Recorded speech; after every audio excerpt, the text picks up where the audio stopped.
Heaven is all-powerful, almighty. If we are connected with that almighty by being heavenly, having heavenly quality, then we back to our original source again. Then we are connected. Then we are also part of the almighty. Then we are blessed and protected. I see no other way we can protect ourselves at all. Please continue watching to find out more.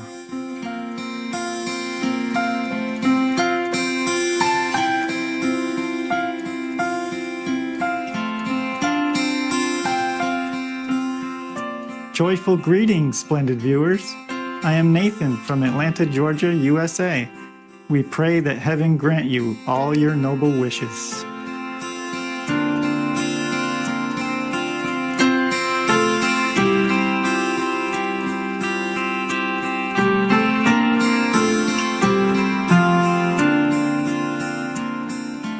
To support spiritual growth and planetary survival, Rabbi Gabriel Cousins, MD, and Reverend Michael Beckwith, PhD, co-hosted the Juice Fast for Peace at Reverend Beckwith's Agape International Spiritual Center in Culver City, California, USA, during the first week of March 2009. The event was organized to help participants end their addiction to meat and other animal products in order to support their own personal and spiritual growth, while also acting to ensure planetary survival by reducing the emissions of greenhouse gases from the animal industry. On March 7, 2009, Supreme Master Ching accepted the invitation to attend via video conference to answer the participants' questions and concerns about the damaging impact the meat diet has on the environment and human health. Born out of a deep concern for the future of the planet, Dr. Cousins, a vegan, began his Juice Fast for Peace series partnering with Reverend Beckwith in Culver City, with plans to offer them across the United States and the world to help people end their addiction to meat. According to Dr. Cousins, by consuming green juices during the fast, people lose the cellular memory of addictive flesh foods, dairy, and eggs, thus making it easier to transition to a plant-based diet. He is both a general medical practitioner and a psychiatrist who developed early in his career a fascination for understanding how the mind affects the body and how the body and the food we feed it affects the mind. He was Chief Mental Health Consultant for the Sonoma County Head Start in California and a consultant on the California State Department of Health. He is a holistic medical doctor who incorporates homeopathy, live food nutrition, Ayurveda, naturopathy, and acupuncture as part of his healing modality. Another core aspect of his approach to wellness and healing is a recognition that our purpose in life is to awaken to the divine. For the next several decades, he devoted his research to finding out how all body types could create a healthy balance and obtain all proper nutrition on a living foods diet. He has authored many books summarizing his findings over the years, such as Depression, Free for Life, and There is a Cure for Diabetes. For over 20 years, Dr. Cousins has been leading and perfecting green juice fasts, in which only juices made predominantly from green vegetables are consumed. His goal is to help people become cured of supposedly incurable diseases, such as diabetes and drug and alcohol addiction, while also helping us clear our thoughts and reflect upon our true nature as the children of God.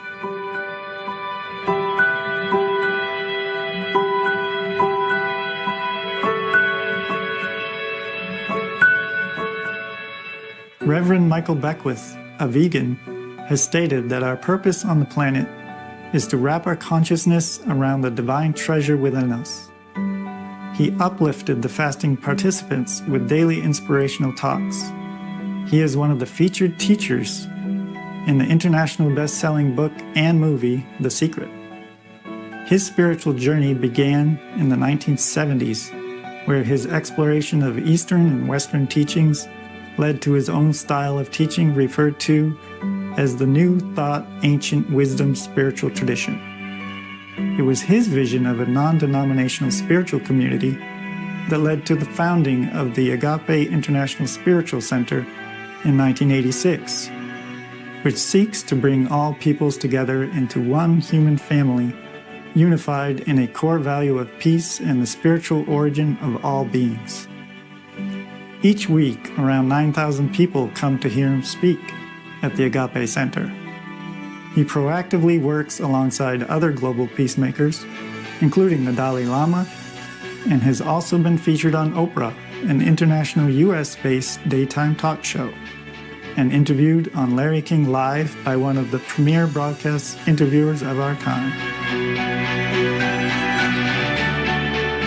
We invite you now to join us for part 2 of our 4-part series to witness this peaceful and uplifting dialogue between Supreme Master Ching Hai, Reverend Michael Beckwith, Dr. Gabriel Cousins, and the participants of the first Jews Fast for Peace in Culver City, California on March 7, 2009. Thank you very much for spreading this message, by the way. So many people live in ignorance that this is all they need is to be enlightened by the information. So my question is that daily we hear reports about the polar ice sheets melting and predictions about the rise of the sea levels. Since we live near the ocean, what measures should we be taking to protect LA like Holland and other countries are doing? Good question, madam. Good. You've been choosing very well. Yeah, intelligent people. It is true that the statistic of the ice melt keep changing because they are being updated all the time. The reason is that they are unpredictable. You see, if the sea water is warmer, then the ice will be melted quicker. And once the ice melted, there's no reflection of the heat back into the space. Therefore, the heat will melt the ice as well and warm the water further. And both will help each other to melt more ice and heat up more the planet. So if you just calculate by, yesterday the ice sheets melt 1 meter. So today, another day, it will melt 1 more meter. And tomorrow will melt another. So it's only 3 meters in 3 days. That is incorrect. Because the water is warming and then the ice will melt by that. And the ice melt more, we have more heat. And more heat, more ice melt, more warm water, more ice melt. You see the devil cycle. That's why the scientists could not predict it very well before, but they are very vigilant right now. They're keeping a good eyes on the situation. It's just that we don't do things fast enough. It's not just keeping an eyes on it. We have to do something. When we know the situation and we know the solution, we have to try quick. I wish we have the planet no matter what. I wish you live the way you live. I do not want just a small personal interference into your way of life. You all have free will and you have God inside. I have not much to say. Just if we know a solution, we just do it. If we love our planet, if we love ourselves and our children, any sacrifice we would do.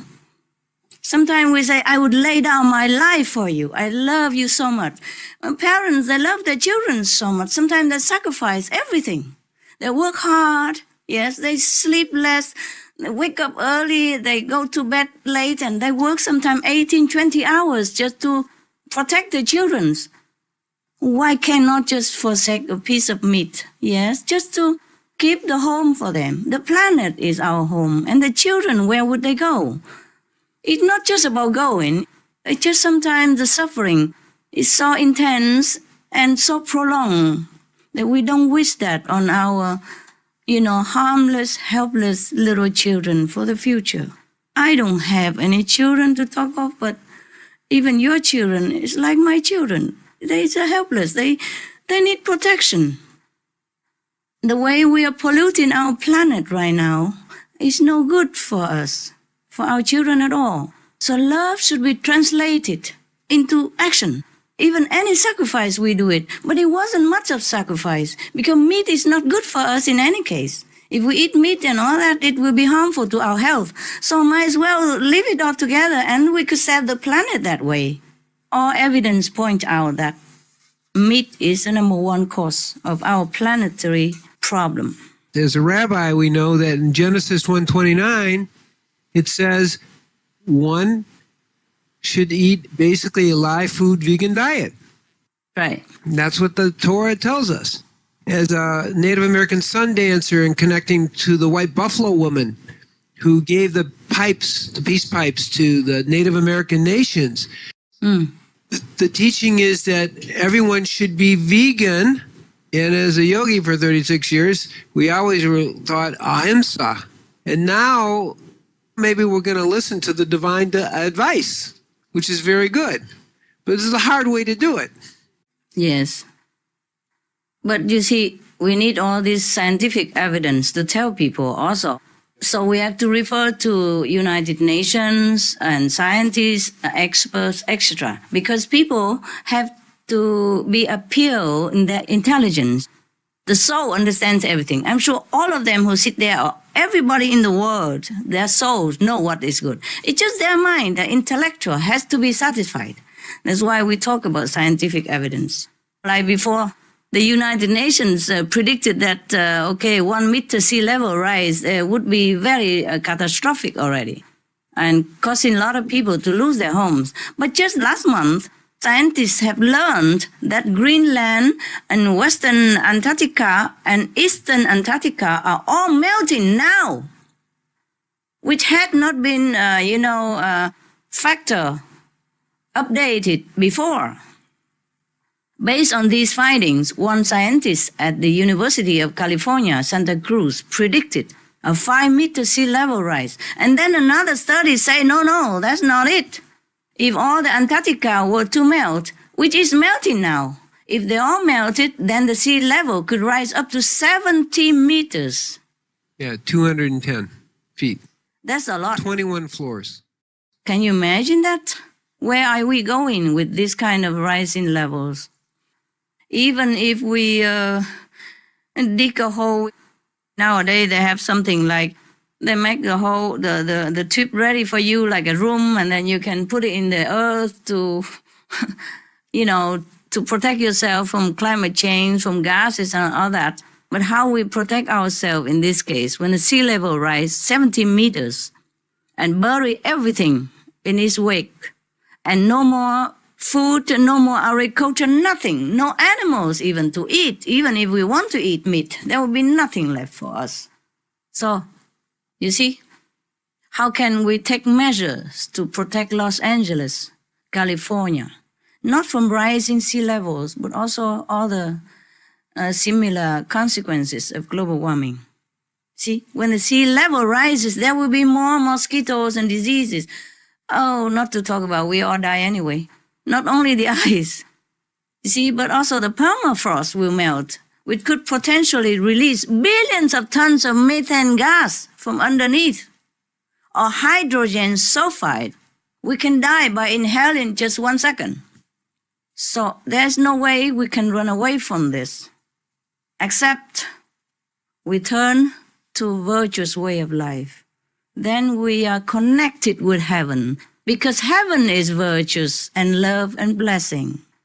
If we're connected with that, then we are one with that. Then we are protected ourselves, because we are one with heaven. Heaven is all-powerful, almighty. If we are connected with that almighty by being heavenly, having heavenly quality, then we back to our original source again. Then we are connected. Then we are also part of the Almighty. Then we are blessed and protected. I see no other way we can protect ourselves at all. If the sea were to rise, if all the gas were to be released from permafrost and underneath of the sea and from everywhere else, that's it. So now we come back to your suggestion that we have to go back to heavenly way of life. The heavenly way of life. That's exactly right. That's what fasting introduces you, because the voice of God does come through you when you fast. It comes to you regularly. But I mean, from people who are fasting, it starts to happen. We open up to the voice of God. We eat the voice of God into our existence. That's what we're feasting on. So it's good. And thank you for being here with us today. Many philosophers and spiritual teachers often talk about this particular time that we're going through as a challenging transition for humanity. Yes. That possibly lead to a tremendous spiritual evolution and elevation and awakening. What are some of your thoughts about that? Yes, sir.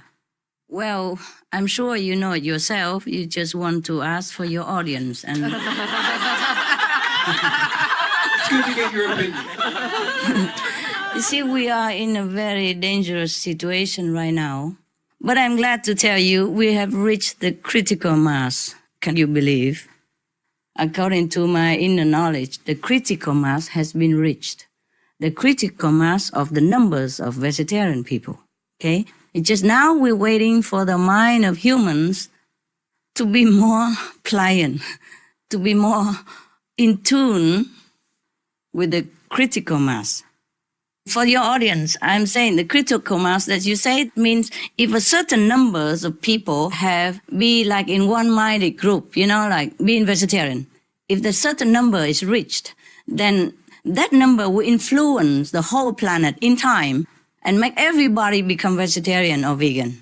You understand, right? Right.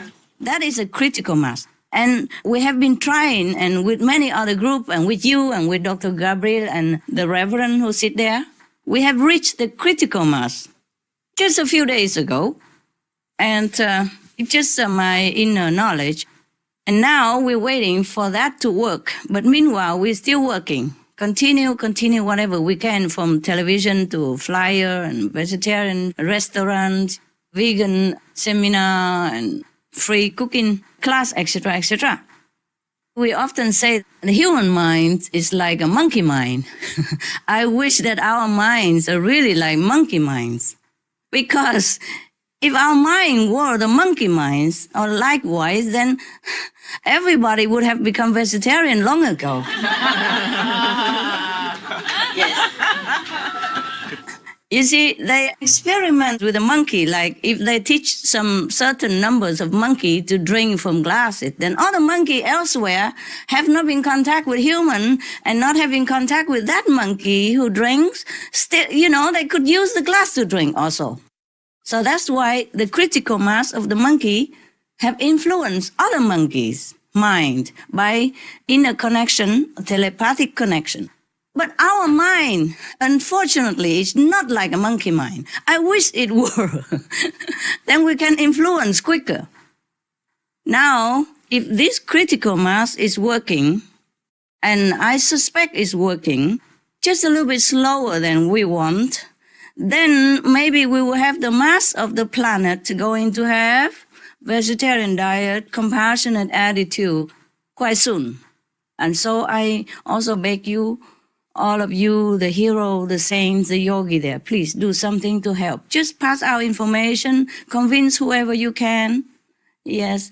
And everybody really does make a difference. Like I have a cooking show. I cook very simple. I teach kids to cook, but it influences some millions of people. That's why I do it. Yeah. Even just a cooking show like that. So you could do even more than just a cooking show. Yes, you Americans. Americans are mighty people. Yes, in 200 years, they built the powerful nation on the planet. They go to the moon. They went to Mars. And they're going to see the next, planet that they guess exists in the galaxy. They already suspect that there exist many peopled planets. And they're going to find it. I'm sure they will.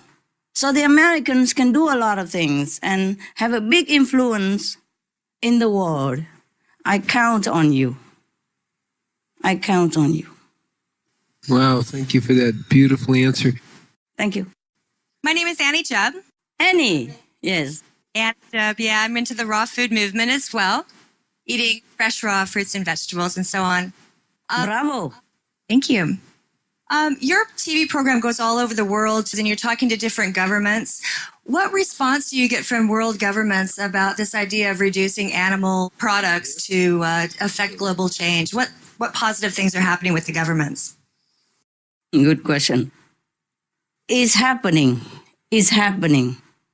I wish it's happening faster, but at least it's happening. You know, sometimes when I hear like, okay, the European Parliament admit that meat diets is cause for global warming, and they will reconsider to cut subsidies for the meat industry instead, and they give it to the organic farmers, etc. I jump around in my room and say, wow, my God, it's happening. I know it's just a small step, and we are impatient because time is urgent and our days are numbered. I know that. But every time like that, I jump. And my dogs is just, was so panicky. They run around me, licking me all over and ask me, what's wrong? I say, no, I'm happy. Don't worry. So I hope you're not jumping. I'm going to tell you something. Okay, though it's not going as quickly as I would like, but look like the critical mass is doing something, you see? Because there's progress being made. Some courageous, brave, heroic leaders are helping to make the change, which is very touching and inspiring. Sometimes I cry, Like in Formosa, the president, for example, announced that eating more vegetables and less meat is one of the most important lifestyle changes people can make to lower emission. A president to say that, for him, is a lot. For us, maybe it's no problem. You go to see Dr. Cousins. He say that every day. You go to the church and the reverend tell you that all the time. But for a president, you understand the political pressure he has and the unprecedented announcement that he made, never made before in history of human or Taiwan or China. For a political leader to say that is truly brave and truly is a very big step. And then his wife, the first lady of Formosa, she also set an example, you see, for the children by reading aloud an article, how to curb global warming, eat less meat, more vegetables and fruits, you see, as an effort to reduce emissions. Finally, over 1 million people in Formosa took a pledge to lower their meat consumption by signing their petition. In the United States, I guess you know already, the Hawaiian House and Senate unanimously passed a resolution asking that vegan and vegetarian meal options to be provided in Hawaiian schools. Yes. Another one, as a part of its new climate action plan, Cincinnati, Ohio was the first U.S. city to encourage less meat in order to stop global warming. It's some steps, you see. And in Europe, Germany's environment minister visited Brazil to help enact stricter regulations for preventing deforestation for meat that being exported to Europe. And James Holm, member of the European Parliament, has been working to get measures adopted in the European Union that recommend reducing meat to lower greenhouse gases emissions. Our group also made contact with governments in as many countries as possible to let them know of the planetary benefit of vegan diet. We encourage anyone who feels this same way to also reach out themselves and contact as many people as possible, including governmental representatives. And of course, we continue to make efforts through Supreme Master Television and other activities, like Loving Hood Vegan Restaurant, flyer distributing, information disseminating.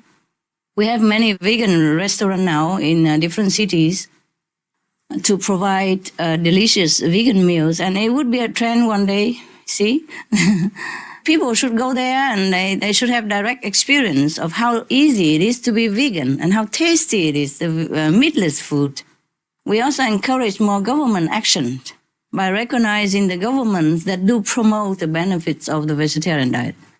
Recognizing this also helps the planet immensely. That's all we can do. Maybe could do more, but if you have any better idea, you would tell me what else to do. Well, thank you for sharing the good news. We appreciate it. Good news, eh? Yeah, yes. Yeah. Yesterday, Just some hours before this conference with you, I had an honor to be a guest at the Mexico SOS conference.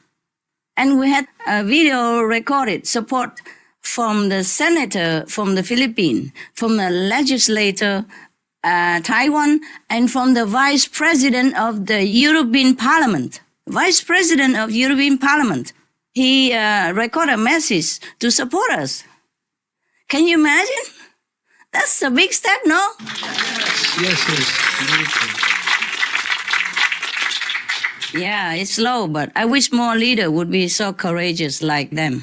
It will happen. It will happen. Oh, thank you. Thank you for your blessing.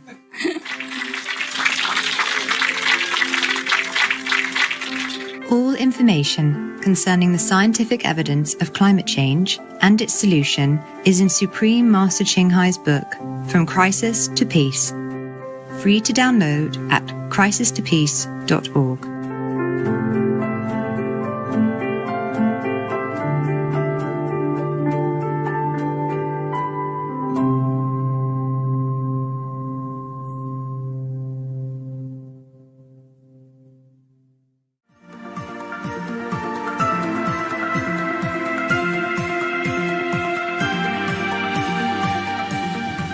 Thank you for your environmentally conscious company for today's episode of Juice Fast for Peace, video conference with Supreme Master Ching Hai, part 2 of 4 on Words of Wisdom. Join us again tomorrow for part 3 of the series. Coming up next is Save Our World concert from Mongolia, part 3 of 4 after Noteworthy News, here on Supreme Master Television.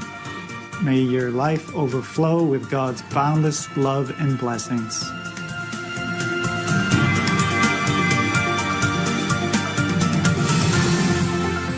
For more details, please visit suprememastertv.com/WOW.